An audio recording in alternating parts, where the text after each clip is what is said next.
Buenas noches. Tal parece que los jueces, o por lo menos algún sector de ellos, continúa en lo que llaman huelga blanca. No aceptan la ley que ha dado el Congreso, que lo único que hace es modificar la ley orgánica del Poder Judicial. Y fue modificada de manera absolutamente legal, de modo tal que no hay nada cuestionable en este tema.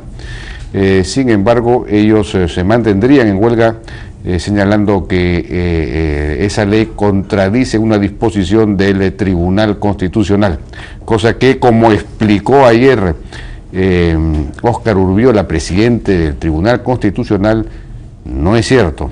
Pero el presidente Humala se manifestó sobre este tema. Esto fue lo que dijo. Los jueces constitucionalmente no pueden hacer huelga, ni huelga blanca, ni nada que al final es una huelga. Creo que nadie, y menos los jueces, pueden detener o suspender la administración de la justicia. Por eso me auno al pedido del presidente del Poder Judicial, a Enrique Mendoza, que ha exhortado a los jueces que están en esa, entre comillas, huelga blanca o sala plena, a que por favor administren justicia, porque hay muchos casos que están todavía... Bueno, la sentencia del Tribunal Constitucional no dice lo que dicen los jueces que dice.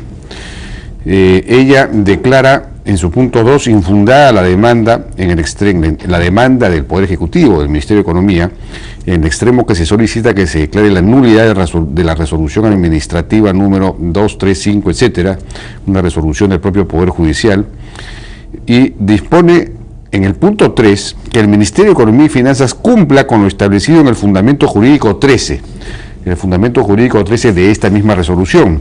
Y ese juramento lo que dice es que en cumplimiento de la ley, en fin, una ley anterior, se instaló la comisión conformada por representantes del Poder Judicial y del Ministerio de Economía y Finanzas, una comisión de coordinación.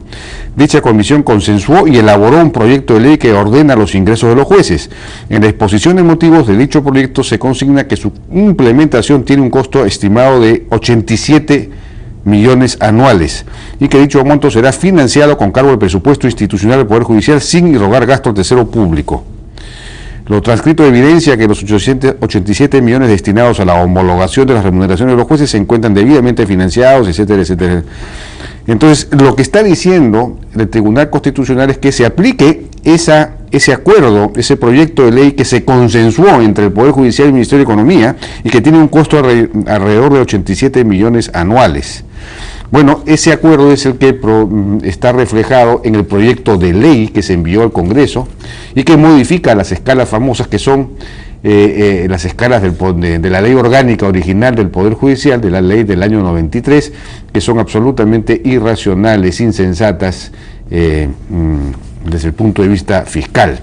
Entonces, se ha encontrado una solución en la que están de acuerdo ambos tanto el Congreso como el Tribunal Constitucional.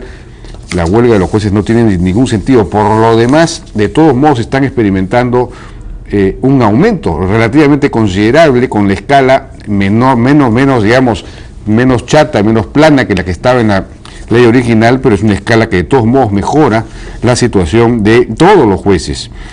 Y dicho sea de paso, hoy recibo un mail de una abogada, una doctora Antonia Santisteban, que me dice lo siguiente: estoy siguiendo las noticias en lo que respecta al periodo de homologación de sueldos que están haciendo los jueces, hecho que independientemente yo considerar que muchos de los jueces no merecen siquiera el sueldo que reciben actualmente por carecer incluso del conocimiento mínimo de la lengua castellana y del derecho, considero que resulta impropio que el Poder Judicial pida al Ejecutivo que otorgue una partida de dinero. Como sus investigadores podrán comprobar, el Poder Judicial anualmente recauda más de 100 millones de nuevos soles en tasas que los litigantes deben pagar. En fin, se refiere y describe el tema de las tasas. Dice, ese dinero que el Poder Judicial recauda por medios propios se lo reparten los magistrados en bonos o gastos operativos que solo sustentan en un mínimo porcentaje. Pues no es siquiera utilizado para comprar el papel que es necesario para imprimir las resoluciones.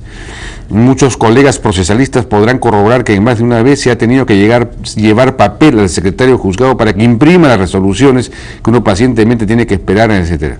Entonces, señor Realtaus, es totalmente incomprensible que los jueces hagan toda esta pataleta que no hace más que perjudicar a los justiciables para que el Poder Ejecutivo les otorgue un dinero que ellos saben perfectamente puede cubrirse con su propia recaudación, etcétera. Por lo expresado, le ruego a usted se sirva a analizar el tema, pues me parece que es un sentir de muchos de los peruanos que el Poder Judicial no es un medio para que las personas solucionen sus controversias, es un problema en sí mismo y uno muy grande, que de no arreglarse pronto no va a hacer más que derivar en que las personas prefieran solucionar sus inconvenientes a patadas, además de que no va a haber extranjero que quiera venir a invertir acá ante tanta inseguridad jurídica, etcétera. Es la doctora Antonia Santisteban. Bueno, este es el sentir de muchas gentes, hay muchos mails en esta línea, ¿no? Y lo que debería hacer en este momento el Poder Judicial, a lo que debería abocarse luego de haber recibido este aumento, de todos modos ha recibido un aumento importante, todos sus niveles, todas las escalas, pues es producir un plan de reforma, de modernización del Poder Judicial que lo haga eficiente, que se convierta en un servicio realmente eficiente, rápido, célere. Bueno, hay una noticia interesante vinculada a la reforma de la salud, y es que el gobierno de Puno adjudicó por primera vez la construcción de un hospital mediante obras por impuestos, un hospital muy importante en el distrito de Macusán, el Hospital San Martín de Porres. Es una inversión de 77 millones de soles y es ejecutado por un consorcio privado que lo presentó como obra por impuestos, conformado por Telefónica Móviles, Banco de Crédito y Compañía Pacífico Seguros. Este tipo de iniciativas son bienvenidas. Ellos van a construir el hospital y al mismo tiempo van a comprar, lo van a implementar y van a asegurar el mantenimiento del hospital. Bueno,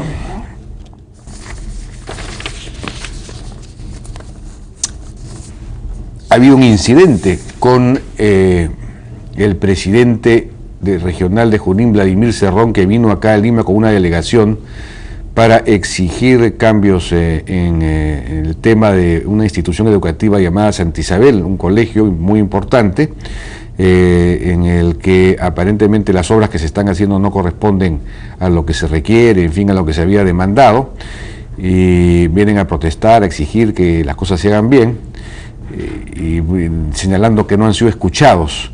Hemos recibido una comunicación de la PCM señalando que la Oficina Nacional de Diálogo, OND, sí atendió oportunamente las solicitudes del Gobierno Regional de Junín, y que la OND, la Oficina Nacional de Diálogo, ha recibido a los profesores, padres de familia, autoridades y representantes de la sociedad civil. También han instalado la mesa técnica en el mes de noviembre.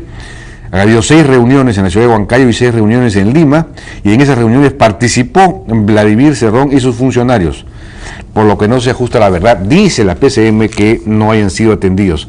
Este señor Vladimir Cerrón fue detenido hoy día, estuvo en la comisaría por protagonizar actos, en fin, en las zonas en las que no se puede actuar, no se puede manifestar.